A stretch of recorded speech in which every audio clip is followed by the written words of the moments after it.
Every budget promises fairness, every chancellor promises growth. But this one, Rachel Reeves' 2025 autumn budget, could quietly rewrite the entire tax system without ever raising the headline rates. No 5% income tax hikes, no VAT jumps, just small technical adjustments that reach deeper into every part of your income, your property, and your future wealth. This isn't about politics, it's about protection. Because the 2025 budget could change how every business owner, landlord, and investor in Britain operates. So in this video, we're unpacking it all, line by line, so you can see exactly what's coming, who it hits, and most importantly, how to fight back. So, the first one, the VAT Threshold Shock. Let's start with the one that could wipe out small business Britain, the VAT threshold. The rumour spreading through accounting circles is this: Reeves could slash the VAT registration threshold from 90 grand to 30 grand in turnover. That's not reform, that's revolution. Because when turnover, not profit, goes above 30,000, HMRC will expect you to register for VAT. That means quarterly submissions, making tax digital, software fees, and meticulous record keeping. Imagine you're a self-employed hairdresser turning over 32 grand a year. You're not wealthy, you're just covering rent, colour products, insurance, maybe a Saturday assistant. Under today's rules, you keep what you earn after income tax. Under the new rules, you'll either add 20% VAT to your prices or you'll absorb it. If you charge £50 for a cut and colour, you'd now need to bill £60 just to stand still. If you're scared of losing clients and keep your prices the same, you'll hand £8.33 of every £50 straight to HMRC. That's 17% of your margin gone instantly. And it's not just hairdressers, it's builders, tutors, driving instructors, virtual assistants, Etsy sellers, anyone making around £575 a week. Those businesses will now have to either raise prices or deliberately earn less to stay under the limit. Both crush growth. The government will call it levelling the playing field, but really it's levelling down. Once people cross that 30 grand line, they'll find themselves drowning in admin and they will fall behind. HMRC penalties will follow. So what can you do? Start tracking your rolling 12-month turnover. Use VAT inclusive pricing now so clients adjust early. Upgrade to MTD ready software before it becomes mandatory. Build a VAT buffer. Set aside 1/5 of income every month. Plan your structure. A limited company might offset some costs. Because if this change lands, survival will belong to the prepared. 8% national insurance on rental income. Now let's move to landlords because they're next in the firing line. For the first time ever, the Treasury is proposing to add 8% national insurance to rental income. Landlords already pay income tax on profits, 20%, 40% or 45%. Add 8% NI and suddenly you're looking at 28% to 53% in total. Let's put that in real numbers. A landlord with 20 grand profit currently pays £4,000 tax, keeping 16 grand. With NI, they pay an extra 1,600, keeping 14,400. That's a 30% increase in their tax bill overnight. And who absorbs that? Not the landlord, the tenant. Rents will rise, small landlords will sell, institutional landlords, pension funds and corporations will buy the stock. And the result? Fewer independent owners, higher rents, less competition. It's being branded as fairness. But what it really means is if you try to build wealth outside of PAYE, we'll take it like PAYE. So what do? Model your rental profit under the 8% rule. Reprice early, small rent increases now are easier than sharp hikes later. Review your structure, company ownership might help offset costs. Keep 1 month's rent aside per property as a tax reserve. Because once this hits, HMRC will treat rent exactly like salary and expect payment quarterly. The annual property tax, replacing stamp duty. Stamp duty land tax, that painful one-off when you buy a home, could soon be gone. Replaced by something far worse, an annual property tax. Homes worth over 500 grand could face an annual levy of 0.5% of value. A £600,000 home is £3,000 per year forever.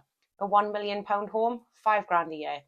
And if it's a second home or held in company, likely double. This shifts property tax from a one-time event to a lifetime subscription. Older homeowners, asset-rich, cash-poor will be hit hardest. Landlords and family trusts will see yields collapse, and the housing ladder, it freezes solid. Because if you know your next home means an endless annual tax, you stop moving. It's being pitched as fairer for the first-time buyers, but here's the truth. It punishes ownership itself. Over time, those annual bills stack up higher than the stamp duty they replaced. And the state has a recurring tax on property it never lets go. Gift and inheritance tax crackdown. Now let's talk about inheritance. Reeves wants to tighten what she calls the loopholes of privilege by capping lifetime gifts and extending the 7-year rule to 10 years. If taper relief is scrapped, gifts within 10 years of death will be taxed at the full 40%. Imagine a small business owner gifting 200,000 in shares to their daughter. If they die 8 years later, the family faces an 80 grand tax bill, even though the business was already taxed once. It's framed as closing loopholes for the rich, but it hits the middle. Parents helping kids, small business owners passing down companies, families gifting deposits. It's taxation on generosity. So what can you do? Document every gift, date, value and reason. Use your £3,000 annual allowance before it resets. Consider life insurance to cover future IHT bills. Review trusts. Properly set up, they can still protect family wealth, because when the rules change, every act of kindness becomes a potential tax event. Salary sacrifice is under threat. Salary sacrifice is one of the last legal, ethical ways to reduce tax. You trade part of your salary for a pension or benefit, and you both save NI. Reeves is reportedly planning to cap this at £2,000 a year or remove the NI relief entirely. So this means directors lose efficiency on pension funding, employers pay more NI, and workers lose incentive to save long term. It's not a loophole, it's a reward for future planning. Killing it means less pension saving and greater future dependence on the state. Before this lands, maximise your pension contributions now. If you're an employer, offer benefits early while relief still applies. If you're a director, make employer pension contributions straight from your company profits. And communicate these changes with your staff now to protect morale, because once the NI relief goes, it's not coming back. So VAT reliefs are going to be removed. Now for a change so quiet, most people won't even notice the removal of VAT reliefs and exemptions. Private healthcare, education, charities, all could lose exemption. No VAT rate rise, just more things taxed at 20%. A private physio charging £60 a session becomes £72 overnight. A private tutor, £40 lesson jumps to £48.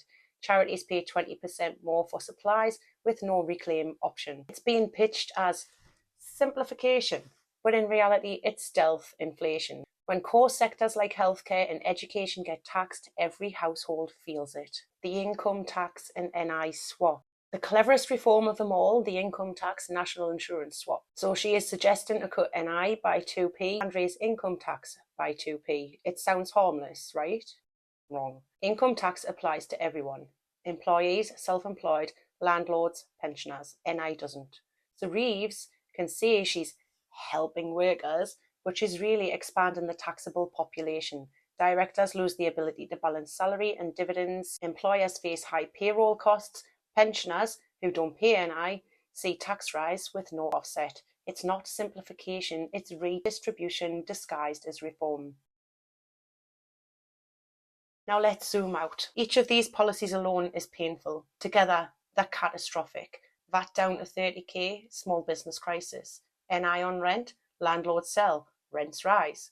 Annual property tax, home values fall. Gift limits, family wealth freezes. Salary sacrifice gone, private savings fall. VAT reliefs cut, inflation up. Income tax swap, take-home pay is down. That's the perfect economic storm. Within 18 months, you'll see the chain reaction. Landlords exit, triggering a property slide of 10 to 15%. Small businesses close, unable to absorb VAT. Inflation forces interest rates higher. Consumers stop spending, dragging GDP down. Banks pull credit, fearing defaults. And just like that, the UK enters a self-inflicted recession. Not all these measures will happen at once, but the direction is clear. Every policy moves wealth away from the independent and towards the institutional. We're not raising tax rates, we're redefining who pays them. So what can you do? Hold cash. Liquidity beats leverage. Diversify income. Mix earned, investment and corporate. Use pensions and ISAs while they're still tax-free. And audit your debt. Fix rates early. Get advice early before April 2026 hits. They'll call it reform, but history will remember it as redistribution by stealth. Protect your profits, plan early, and never rely on a system that punishes success. Download the tax game plan below and don't forget to subscribe. Thanks.